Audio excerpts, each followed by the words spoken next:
Alright, hello guys, hello sa lahat ng mga Pinoy network marketers. This is your coach again, Coach Junel, no? And also shout out sa network marketing empire ko na ginagawa yung negosyo purely online talaga. Digital Tycoons Worldwide, shout out sa inyong lahat dyan. Anyways, another video na naman yung pag-uusapan natin right now na ang focus at yung magiging topic natin ay napaka-controversial. Ano ba yun, Coach? Ayan, ano ka ba dito?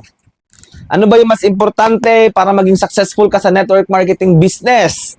Motivation o discipline? Ayan. So, yan yung pag-uusapan natin right now. Ano ba? Ano ba yung mas importante, Coach? Motivation. Ano ba ito, Coach? Motivation versus discipline. Ano ba yung mas importante para sa'yo? Para kumita ka ng network marketing sa network marketing business? Motivation ba o discipline? Ayan, comment ka sa baba. Ayan, comment ka sa baba. Ayan. So, after this, i-comment mo kung ano yung mas importante sa'yo. Kasi for me, ako, mahalaga naman yung dalawa. Pero para sa akin na, in my own opinion, iba-iba naman tayo ng opinion. Kung papipiliin ako sa dalawa, ito yung para sa akin, discipline. Ayan. Kasi nga, may kasabihan, motivation is what get you started. Discipline is what keeps you going. So, ibig sabihin, yung motivation, pwede ka ma-motivate. Pero yung motivation kasi based on feelings and emotion.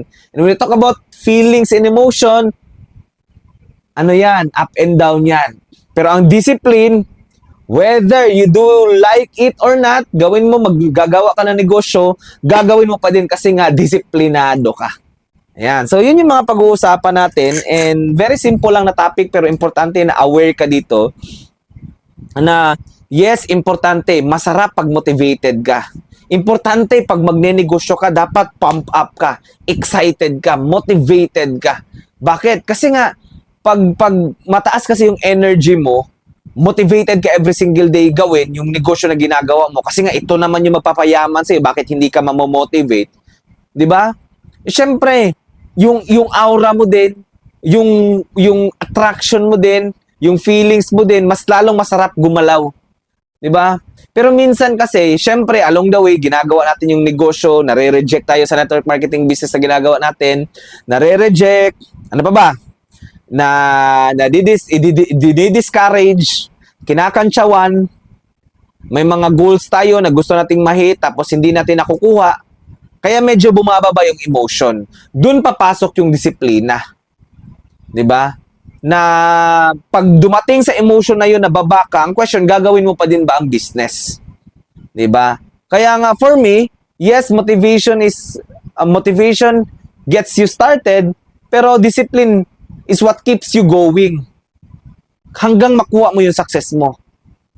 Kaya nga importante for me, dalawa yan dapat ko. Pero kung may papipiliin ako, discipline, pero pinaka-importante yung dalawa. Kasi minsan, pangit din na humataw ka lang based on routine na lang kasi nga disiplinado ka lang, wala nang ka-excite. 'Di ba? And minsan, ito kaya yung ibang hindi nagkaka-results dito, hindi nagkaka-results kasi excited lang sila nung nagsisimula. Ganun naman talaga eh. Sa lahat ng bagay na first time gagawin mo, excited ka pa talaga. Padaanin mo yung 3 to 6 months na yan. Kaya nga again, wag kang, 'di ba? Yung success, wag mong i-base sa excitement lang.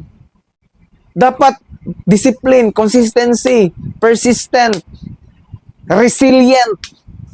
Na kahit na anong challenges, kahit na hindi ka excited, gagawa ka ng paraan para maging excited ka. Gagawa ka ng mga panibagong goals. Maghahanap ka ng mga bagay na may excited ka. Ikaw yung gagawa ng paraan para maging motivated ka. Part yun ng discipline. Na-gets? So, and ang motivation, dapat everyday na nakikinig ka ng mga motivational na mga videos. Di ba? Parang palagi mong nire-remind yung sarili mo kung ano ba talaga yung reason kung bakit ka nagsimula. Palagi mong, yung parang yung motivation, para ka naliligo dyan, dapat daily na minomotivate mo yung sarili mo. Daily na nire-remind mo yung goals mo, kung ano man yung target mo this month, kung ano man yung target mo this year. Daily mo pinapaalala na itong ginagawa mo kahit na nakakaumay ito yung magpapayaman sa'yo. Ito yung magbibigay ng freedom sa'yo. Ito yung makakatulong sa family mo. Kaya dapat minomotivate mo palagi. You always remind yourself yung mga bagay, yung mga reasons kung bakit ka nagsimula. Motivation tawag doon. Pero ang disiplina, doon papasok. Na kahit na hindi ka motivated, dapat ginagawa mo pa din yung mga basics. Set appointment, prospect pa din, present pa din, follow up pa din, closing pa din, duplicate pa din, motivate pa din sa leader kahit na ikaw minsan bagsak na. Tawag doon discipline. Kasi darating din sa time, pag ginagawa mo yung isang bagay, kahit na hindi ka minsan motivated, pero disiplinado ka, automatic pumapasok din, automatic yung motivation. Along the way, na-motivate ka din pag gumagalaw ka sa negosyo. Pero pag yung motivation mo baba, tapos hinayaan mo yung motivation mo na mawala yung disiplina, maglugmok ka na lang, magdrama ka na lang kasi wala ka pa ding PIN, magreklamo ka na lang kasi hindi ka tinutulungan ng upline mo, mag-blame ka na lang palagi, lalong walang mangyayari sa iyo sa network marketing business. Tandaan mo yan. Kaya again, kailangan yung dalawa, pero kailangan mo maging disiplinado kasi hindi sa lahat ng panahon motivated ka. And kaya ako dumating sa stage ko ngayon na kumikita ng 6 digits every single month. Hindi pa naman tayo nagsi 7 digits. Ginagawa ko tong video na to, hindi pa ako nagsi 7 digits, 6 digits pa lang. So samahan niyo ako sa journey. So kasi syempre pag nagsi 6 digits ka na sa Pinas, malaki na 'yon, freedom na din 'yon. Pero syempre, ako naniniwala ako na if we stop growing, we start dying. It's not about the money, but it's about the feeling.